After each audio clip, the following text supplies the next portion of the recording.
The narrative starts at the grand opening of an art exhibition. Following the event, the gallery's curator, Susan, is seen sitting by herself, looking downcast. She then returns to her lavish mansion. Susan struggles to sleep, so she spends the night watching television. The next morning, her butler informs her that she has received a package from the post office. Inside the package is a book authored by her ex-husband, Edward. The note accompanying the book mentions that Edward was motivated to write it after Susan's departure and expresses his desire for her to be the initial reader before its official release in the spring. He also mentions his current location in Los Angeles and his wish to reunite with her after such a long time. Upon seeing the book's title, Nocturnal Animals, Susan's husband, Hutton, arrives. She inquires about his absence from the gallery the previous night. Hutton apologizes, explaining that he would be delayed for his dinner engagement if he had stopped by. Susan mentions that just 15 minutes of his time would have sufficed for her. She then inquires about his absence from bed last night, with his reason being that he didn't want to disturb her sleep. But Susan clarifies that she was awake throughout the night. She then proposes a weekend trip to the beach by herself, but Hutton declines, stating he has to return to the office and then travel back to New York. This confuses Susan, as he had just returned from there. Hutton explains that he must finalize a deal,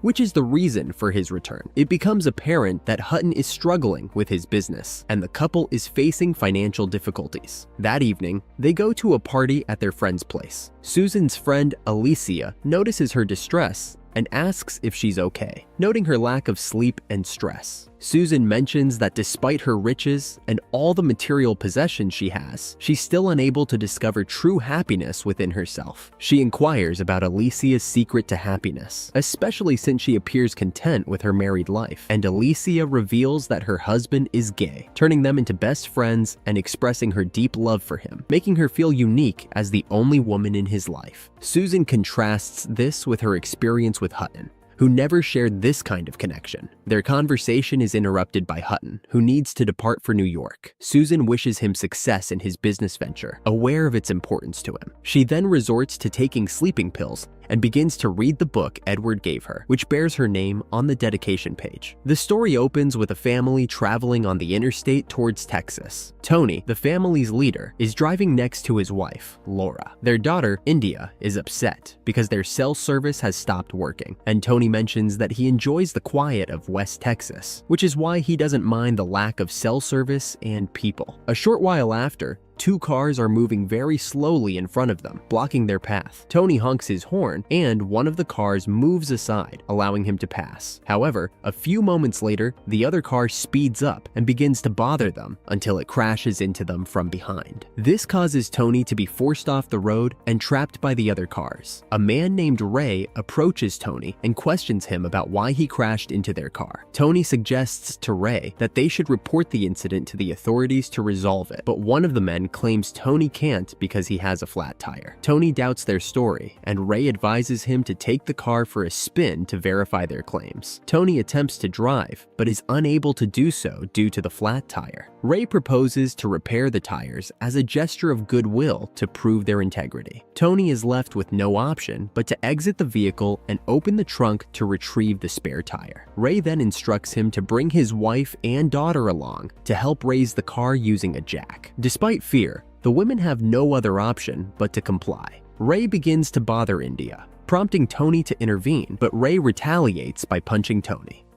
Tony decides to cease his efforts against Ray. They successfully repair the tires, and the women quickly get back into their car and make a call to Tony. Ray and the other man swiftly enter the vehicle and speed away. Tony is immobilized as he observes his wife and daughter being removed, and before he can respond, they are out of sight. Susan rapidly shuts the novel and takes a deep breath, unable to contain the tension of the plot. She dials her husband, who is at a hotel with a woman who is restraining his arm. Susan inquires about his silence after he arrived in New York, and he explains his reluctance to disturb her sleep. Returning to the book, Tony is left with one of the men named Lou, who commands him to drive.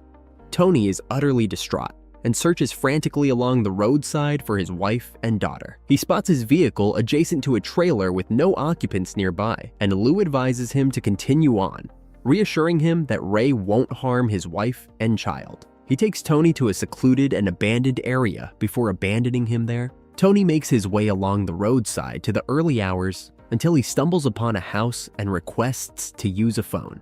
A police lieutenant, Bobby, inquires about Tony's situation, and they begin to retrace their steps that evening.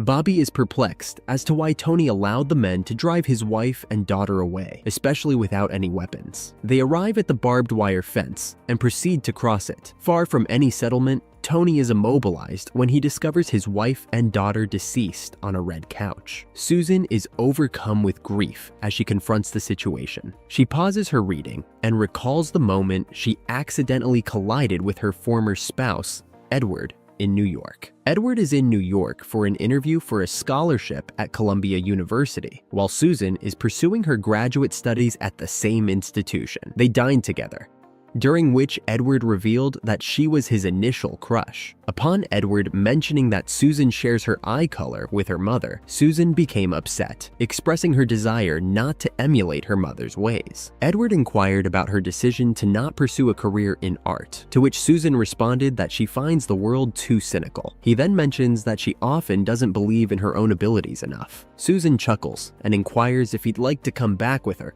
revealing that he was her initial crush as well. Edward grins. Returning to the book, police officer Bobby informs Tony that they've determined the reason for his family's deaths. His wife suffered a broken skull, his daughter drowned and had a fractured arm, both victims of the crime. Bobby also mentioned that on the trailer where Tony discovered his car that evening, they discovered the prints of his wife and daughter, and they're currently investigating the owner of the trailer. Susan reminisces once more about the time she was having a meal with her mother. Her mother is upset because Susan plans to leave New York and return to Texas to be with Edward and get married. Her mother disapproves of Edward, viewing him as weak and not on their social standing. Susan attempts to protect Edward, but her mother warns her that she might later come to regret it, as Edward won't be able to afford her a comfortable life. She then reveals to Susan that she might not see it now, but she and her mother share more similarities than differences. Susan disagrees, claiming they are completely different, but her mother insists. Just wait. Susan sends an email to Edward expressing her profound admiration for his book and her desire to meet him. Returning to the story, Tony gets an email from Bobby featuring a photo of their primary suspect, Turk. Tony verifies that Turk is indeed a suspect, but Bobby mentions that Turk has been missing. Weeks and months have gone by, and the investigation remains stagnant. It's noticeable that Tony has removed his beard. One day, Bobby encounters Tony and informs him about a robbery attempt at a supermarket. One of the men managed to escape, another was apprehended, and the third was fatally shot. The deceased individual is Turk. Bobby requests Tony to visit and see if he can identify the other person who has been apprehended. Upon arrival at the station, Tony instantly identifies the individual, who turns out to be Lou, the individual who abandoned him in the desert. Lou attempts to claim ignorance of Tony, but Tony recalls their actions against him and his family that evening. Bobby inquires about Ray and Turk from Lou, who claims ignorance of them. Bobby escorts Lou to the detention center and informs Tony that he plans to prosecute Lou for murder, relying on his own account and the fingerprints discovered in the car and the trailer. Bobby is convinced that Ray is the third person involved in the robbery, who managed to escape, and vows to Tony that he will locate him. Susan is in her office when her team informs her about her upcoming meeting, yet she appears distracted. The team inquires whether Susan hasn't slept again, to which she responds that she never does, which is why her former spouse referred to her as a nocturnal animal. Susan finds it odd that her former spouse sent her a book filled with violence and sadness, titled Nocturnal Animals, which he also wrote. The assistant questions whether Susan had feelings for her former spouse, to which Susan replies in the affirmative, but admits she lacked confidence in him and his literary abilities. She admits to committing a terrible act against her former spouse and leaving him for the charming and appealing Hutton. During the meeting, the board is deliberating on whether to terminate a specific employee. Susan expresses her disapproval, arguing that they should back the employee because they were the ones who employed Herbthjar. A board member points out to Susan that she was the one advocating for changes within the company, and Susan responds that sometimes it's not wise to alter things as they were, potentially hinting at her remorse over the changes she has made in her personal life. Returning to the story, Bobby takes Tony to the residence where Ray is present. Bobby mentions that Ray has no fingerprints at the crime scene, and has a spotless criminal record, yet Tony is convinced that Ray is the culprit. The two confront him and invite him to the police station. On their journey, Bobby inquires if Ray recognizes the vehicle they're in and the driver, to which Ray admits he's unaware. Tony, who is visibly upset, turns around and looks at him. He brings up the actions of his friends and Tony's wife and daughter. Ray dismisses Tony's accusations, calling him insane. Bobby handcuffs Ray and takes him to the trailer where Ray and his crew attacked Tony's wife and daughter. Tony requests Ray to recount the events of that night in detail, to which Ray attempts to deny any involvement. Tony becomes enraged and strikes Ray. Transition to the period when Susan and Edward were still in a relationship. Susan is reviewing a manuscript by Edward and expresses her dissatisfaction, suggesting it lacks quality. She encourages him to pursue a different career path. Edward feels offended, and Susan clarifies her desire for realism, arguing that his current work is not promising. Edward accuses Susan of sounding like her mother, and a dispute ensues. Moving forward, Susan encounters Hutton, who will become her future spouse. Returning to the book, Bobby contacts Tony to inform him that Ray has been set free due to the absence of solid proof against him. At a diner, Bobby reveals to Tony that he has been diagnosed with lung cancer and has only a year to live. He's been requested to step down, but Bobby is resolute in assisting Tony to ensure justice is served and that the perpetrators are held accountable, even if it means bending the rules. This case will mark Bobby's final assignment, and he cannot simply observe as a killer walks free. Take a moment to remember the scene when Susan is on the verge of ending her relationship with Edward. She explains to him that their bond isn't strong because of their stark differences. Edward pleads with her not to end things, but Susan insists she desires a brighter future for herself and is dissatisfied with their current situation. In the story, Bobby apprehends Ray at the bar and takes him to his base. Ray argues that his arrest is unlawful due to the lack of proof, but Bobby dismisses his concerns. A short time later, a police officer brings in Lou. Bobby hands over the weapon to Tony because he's feeling sick and needs to vomit. The pair attempt to flee, but Bobby manages to take down Lou. However, Ray manages to escape. Flashback to the moment Susan is at the clinic with Hutton. She expresses her remorse for her actions and fears that Edward might discover her betrayal. It's at this moment that we learn Susan has undergone an abortion with Edward's child. Hutton comforts her,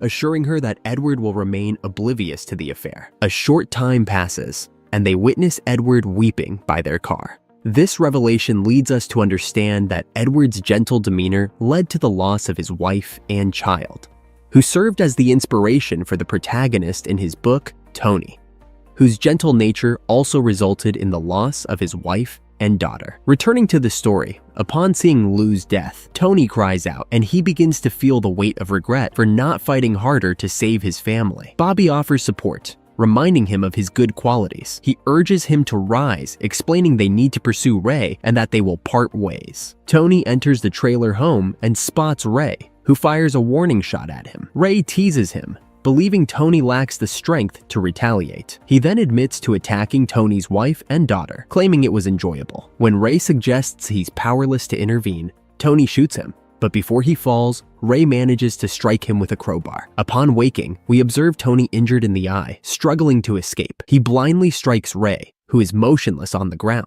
Outside, Tony trips and accidentally drops his gun. He's gasping for air, barely able to breathe until he passes away. Susan is in the bathroom, thinking about Edward. While lying in bed, she gets an email from him, inquiring about their next meeting place and time. The following day, Susan gets ready, removes her ring, and beams with anticipation of seeing her former spouse. She gets to the eatery and stands there for what seems like an eternity, but Edward fails to appear. Susan weeps as she thinks about the awful decision she made that brought her to a crumbling relationship and a life filled with sorrow, and the film concludes.